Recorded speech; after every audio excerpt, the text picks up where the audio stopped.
Film की शुरुआत में डाशिंग क्लब के गोलकीपर डुओ यू वांग को मिस्टर जिन नाम के एक आदमी ने मीटिंग के लिए बुलाया। वो उसे अगले मैच में जानबूझकर दूसरी टीम को जीतने देने के लिए बहुत सारे पैसे देने को तैयार था। वैसे डुओ यू का करियर कुछ खास नहीं चल रहा था। पिछले कुछ सालों में उसने कई कारनामे किए थे। एक प्लेयर को काट लिया जिस वजह से उसे कई मैचेस के लिए सस्पेंड कर दिया गया। मेकअप करके लड़कियों की टीम में खेलने लगा। अपने बदन पर खाना परोसा और न जाने क्या क्या। लेकिन इस सब के बावजूद उसने मिस्टर जिन से कहा कि वो बिकाऊ नहीं है और अब तो अगले मैच में दूसरी टीम को एक भी गोल नहीं मारने देगा।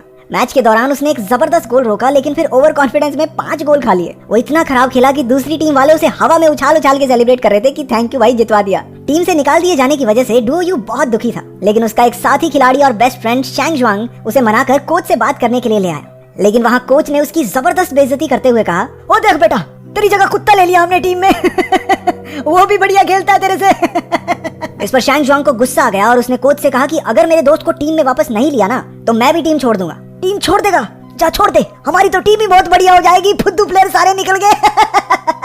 घर वापस जाते हुए एक आदमी सड़क पार करते समय उनकी गाड़ी से टकराने का नाटक करता है। मूड तो उनका वैसे ही खराब था, तो उन्होंने उसे पकड़कर पहले तो 3-4 बार गाड़ी पे मारा और फिर उसके बदन से एक कपड़े की तरह विंडशील्ड को साफ करने लगे। तभी वहाँ से जा रही एक लड़की शाजू ने उन्हें देख लिया और केजरीवाल के पक्के फैन की तरह उनके खिलाफ आंदोलन करने लगी। लोगों ने मिलकर उस आदमी को पीटने के लिए उन दोनों को अंदर करवा दिया। मिस्टर जिन ने उनकी बेल करवाई और डुओ यू को बताया कि वो कोई फुटबॉल कोच नहीं है और बीते दिन जो मीटिंग हुई थी वो उसकी खुददारी का टेस्ट था। वो उन्हें अपने ऑफिस में ले गया और डुओ यू को मिस्टर यिन और मिस्टर लाई से मिलवाया। उन्होंने उसे बताया कि उसके दादा का एक भाई भी था जो आपसी मनमुटाव के चलते परिवार से दूर हो गया। लगभग 1 महीना पहले ही उसकी मौत हुई है और डुओ यू उसकी पूरी संपत्ति का एक लौता वारिस है। लेकिन इससे पहले कि पूरी संपत्ति उसे दे दी जाए, डुओ यू को एक टेस्ट पास करना होगा जो उसके दादा ने मरने से पहले तय किया था। उसे 1 बिलियन युआन, जो कि लगभग 1180 करोड़ रुपए बनते हैं, 1 महीने में खर्च करने होंगे। तभी उसे बाकी के 30 बिलियन युआन यानी लगभग 35,390 करोड़ रुपए मिलेंगे। लेकिन इस चैलेंज में कुछ रूल्स भी शामिल थे। पैसों का इस्तेमाल गैर कानूनी तरीके से नहीं किया जा सकता। महीने के आखिर में उसके पास अपना खरीदा हुआ घर या गाड़ी कुछ भी ना बचे। वो ये पैसे किसी को तोहफा देकर या चैरिटी में नहीं उड़ा सकता। वो ज्यादा से ज्यादा 100 लोगों को काम पर रख सकता है, लेकिन उसे उनकी सर्विसेज यानी जिस काम के लिए उसने उन्हें रखा है उन्हें करने देना होगा।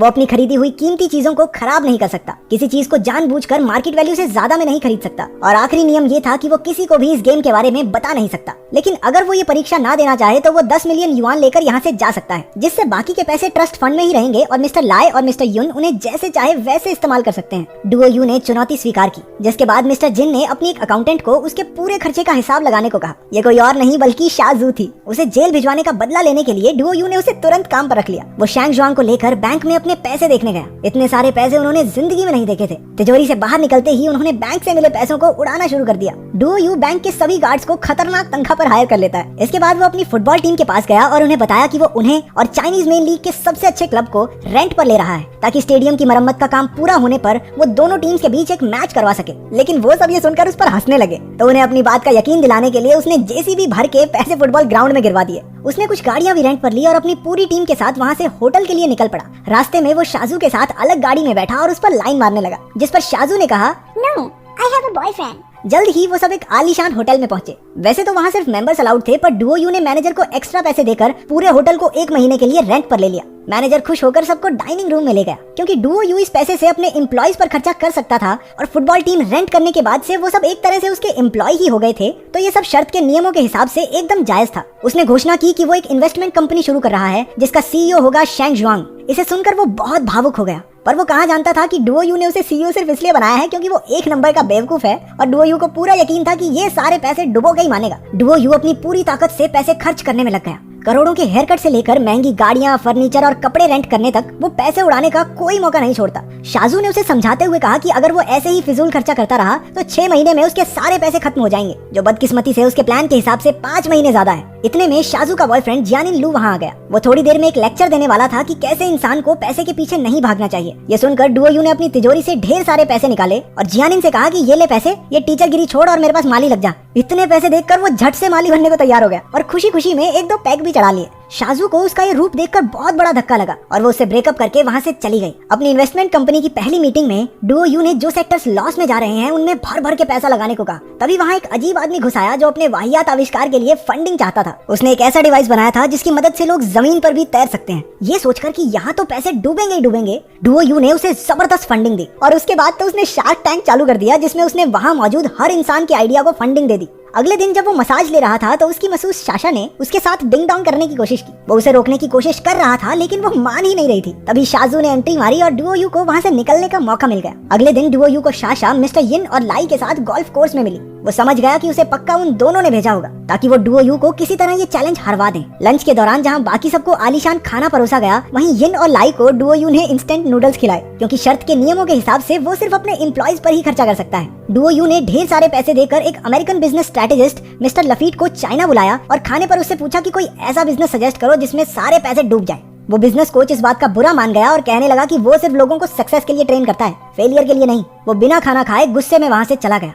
डुओ यू पैसे खर्च करने का एक भी मौका नहीं छोड़ता। वो अपने शरीर के हर पार्ट के लिए अलग नौकर रख लेता है। मीटिंग में उसे पता चला कि उसने जिन कंपनियों पर पैसा लगाया था उनके शेयर्स की कीमत तो आसमान छू रही है और उसकी इन्वेस्टमेंट फर्म खूब पैसे छाप रही है। ये सुनकर उसका मूड खराब हो गया। हमने देखा कि शाजू अपने घर में बैठी अकेली ही अपना जन्मदिन मना रही थी। तभी जियानिन लू वहाँ आया और उसे फूलों का एक गुलदस्ता दिया। शाजू को लगा कि वो उसके जन्मदिन के लिए वहाँ आया है, लेकिन वो तो अपने एक आइडिया की फंडिंग के लिए उससे सिफारिश करवाने आया था। शाजू ने वो केक उसके मुंह पे दे मारा। वो वहाँ से डुओ यू के पास गई जो पैसे खर्च करने के लिए एक आतिशबाजियों के शो का बंदोबस्त किए बैठा था। पूरा आसमान रंगों से भर गया। शाजू इसे देखकर बहुत खुश हुई और डुओ यू को बताया कि आज उसका जन्मदिन है। उसने भी मौके पे चौका मारते हुए कहा कि पता है, उसी खुशी में तो बम फोड़ रहे हैं। अगले दिन शाजू ने देखा कि डुओ यू ने पूरे शहर में उसके पोस्टर्स लगवा दिए थे जिसमें लिखा था कि उसे डुओ यू को अपना दिल जीतने का एक मौका तो देना चाहिए। उसने टीवी, रेडियो और यहाँ तक कि हॉट एयर बैलून्स में भी ये चीजें लगवा दी। लोग शाजू को सेलिब्रिटी समझकर उसके साथ फोटोज खिंचवाने लगे। उसने डुओ यू को फोन करके ये सब हटवाने को कहा, लेकिन उसने ऐसा करने से साफ मना कर दिया। जब वो कैब से होटल जा रही थी तो उसने देखा कि वही आदमी जिसके चक्कर में उसने डुओ यू को पुलिस में दे दिया था, वो आज उसकी कैब के सामने भी टकराने का नाटक कर रहा है। उसे एहसास हुआ कि उस दिन डुओ यू झूठ नहीं बोल रहा था। उसे मिलने पर शाजू ने कहा कि वो भी उसे बेहतर समझना चाहती है। डुओ यू ने उसके लिए होटल में ही एक प्राइवेट कॉन्सर्ट रखा जिसमें उसका फेवरेट सिंगर परफॉर्म करेगा। उन्होंने एक साथ खूब एंजॉय किया। वो रात के समय उसे डिनर के लिए बाहर लेकर गया जहां उन्होंने फुटबॉल खेली और नदी किनारे एक रोमांटिक वॉक पर भी गए। अगले दिन जब डुओ यू ने अपनी टीम को प्रैक्टिस करने की बजाय पार्टी करते हुए देखा तो उसने उनकी खुशी की वजह पूछी। शैंग शुआंग ने उसे बताया कि उनकी इन्वेस्टमेंट कंपनी ने 10 बिलियन युआन का प्रॉफिट बनाया है। ये सुनकर डुओ यू ने गुस्से में उसके मुंह पे मुक्का दिया और भागकर पूल में कूद गया। अगर उसके पास महीने के आखिर में एक युआन भी बचा तो उसे फूटी कौड़ी नहीं मिलेगी। तभी उसके दिमाग में एक आइडिया आया। उसने पूरी मीडिया को बुलाकर ये अनाउंस किया कि वो मोटे लोगों के लिए इंश्योरेंस स्कीम चालू कर रहा है जिसमें कोई भी आदमी सिर्फ 1 युआन देकर रजिस्टर कर सकता है और कंपनी तुम्हें 1 ग्राम वजन कम होने पर 1 युआन देगी। यानी अगर किसी ने 1 किलो कम किया तो वो 1000 युआन लेकर जाएगा। यिन और लाई ने इस बात पर खूब गुस्सा किया, लेकिन क्योंकि इंश्योरेंस एक लीगल बिजनेस है तो वो नियमों के हिसाब से एकदम जायज है। पूरे शहर में लोगों ने इस प्रोग्राम के लिए रजिस्टर किया और हर कोई अपना वजन घटाने में जुट गया। लोगों ने लिफ्ट छोड़कर सीढ़ियों का इस्तेमाल शुरू कर दिया। डुओ यू को ह्यूमैनिटेरियन ऑफ द ईयर का अवार्ड दिया गया। हालांकि उसने स्टेज पर बताया कि वो ये सब सिर्फ अपने लिए कर रहा है, ना कि इंसानियत के लिए, पर सबने सोचा कि वो सिर्फ बड़प्पन दिखा रहा है। फुटबॉल मैच वाले दिन हैंगटाई क्लब के कैप्टन ने दावा किया कि वो इस बकवास टीम के खिलाफ कम से कम डबल डिजिट्स में स्कोर करेंगे। हालांकि डाशेंग के सपोर्टर्स बहुत कम थे, लेकिन फिर भी उनकी टीम ने हेलीकॉप्टर्स में ग्रैंड एंट्री मारी। मैच शुरू होने पर शैंग शुआंग ने चोटिल होने का नाटक करके हैंगटाई क्लब के सबसे अच्छे खिलाड़ी को रेड कार्ड दिलवा दिया, लेकिन इसके बावजूद उन्होंने हाफ टाइम से पहले 8 गोल दाग दिए। अपनी टीम की इज्जत बचाने के लिए डुओ यू ने उन सभी से कहा कि कुछ भी करके उन्हें डबल डिजिट से नहीं हारना, लेकिन खेल फिर से शुरू होने पर उन्होंने 1 गोल और मार दिया। डाशेंग के खिलाड़ियों ने मैच में अपनी पूरी जान फूंक दी कि चाहे कुछ भी हो जाए लेकिन 10वां गोल नहीं खाना। उनके जज्बे को देखकर दूसरी टीम के सपोर्टर्स भी उन्हें ही सपोर्ट करने लगे।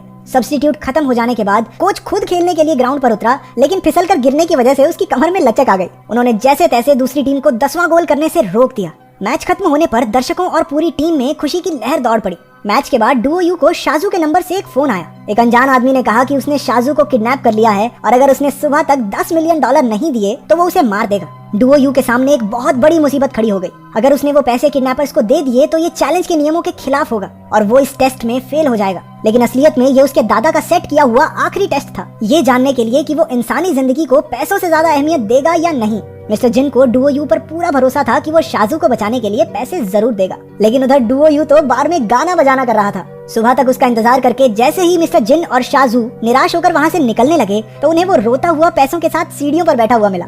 उसके दादा की बनाई हुई आखिरी वीडियो चलाई गई और मिस्टर जिन ने उसे बताया कि वो $30 बिलियन का मालिक बन गया है। हमने देखा कि पूरी दुनिया घूमकर डुओ यू एक प्रेग्नेंट शाजू के साथ वापस लौटा। वो अब अपनी सारी संपत्ति दान करना चाहते हैं, लेकिन फिर उन्होंने सोचा कि बच्चे के लिए भी थोड़ा पैसा तो रखना पड़ेगा। उन्होंने एक छोटी लिस्ट से शुरू करके उसमें इतनी चीजें घुसा दी कि उनके पास डोनेट करने के लिए